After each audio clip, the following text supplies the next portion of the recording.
If you had to watch just one single audiovisual masterpiece in your life, well, it should probably be The Shawshank Redemption.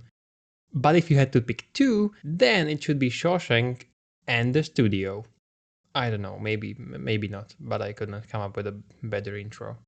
Yesterday, the series wrapped up its first season with the 10th episode, and it's a banger. The script and the direction were handled by Goldberg, who's worked on some good to really good movies, and Sausage Party. The pipes are coming. Oh, Jesus, fuck! And Seth Rogen.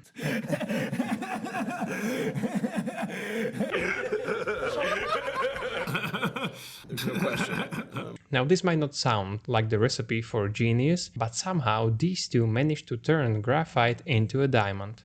Not entirely sure that's how it works, but I'll just roll with it. I honestly didn't expect to laugh out loud multiple times in a single episode, or to start pondering my own existence. The humor absolutely soaks through the whole series. Some critics aren't fans, usually because the main characters are a bit flat, or the references are too rooted in the present and might not age well. In my opinion, they probably just expected too much. I, on the other hand, went in with zero expectations and got something wonderful. The actors and their performances, at least the main five, bounce off each other beautifully. It feels natural and lively, like we are peeking into the lives of real people, of course with a bit of exaggeration, especially in the case of Seth Rogen and his character, the new head of the Continental Studio. So what is this gem actually about? The studio gives us a satirical look at how movies are made in modern Hollywood. We are introduced to the main five characters that the show focuses on. Seth Rogen's Matt Remick, the new head of the Continental Studios, a self-proclaimed cinephile, and a man desperate for everyone around him to like him. Oh god. That's just me. Then there is Catherine O'Hara as Patty Lee, the former studio head and sort of Matt's mentor, Ike Barinholtz as Sal Saperstein, Continental's VP of Production and Matt's best friend, Chase Sue Wonders as Quinn Hackett, Matt's former assistant promoted to junior executive, and Catherine Hahn as Maya Mason, Continental's head of marketing, and Certified Slay Queen Skibidi Delulu, or something like that. What?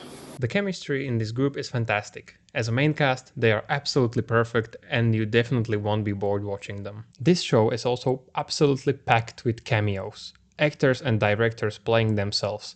Oh my god, this part is insane. Martin Scorsese, Charlize Theron, Steve Buscemi, Anthony Mackie, Dave Franco, Ron Howard, Olivia Wilde, Zac Efron, Johnny Knoxville, Ice Cube, Zoe Kravitz, Adam Scott, Zack Snyder, Anthony Starr, and this is not even the half of it. The studio is worth watching just for the fact that every 3 minutes you will jump off the couch and point at the screen because someone you never expected just showed up. Whoa!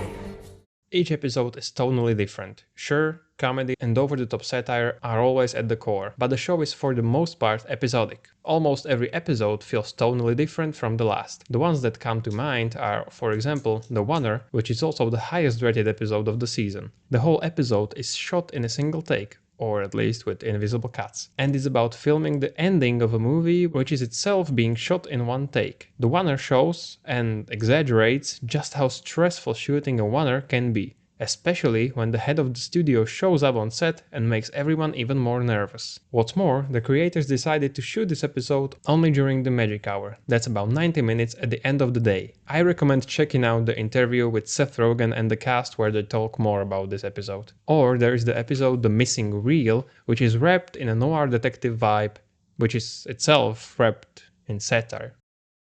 Like Onion. Layers! Seth and Evan also had the idea to shoot every scene as a oner, without cuts or at least without obvious ones.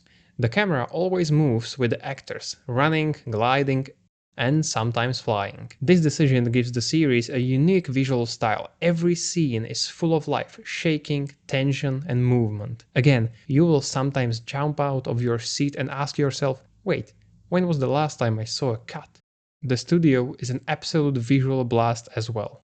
To wrap it up, don't expect a genius Aristotelian drama or a deep diagram of dialogue, character arcs and plot twists. What I can promise you is a satirical look at the modern Hollywood, stifled creatives, greedy executives, funny dialogues, visual pleasure, and of course, Seth Rogen laugh.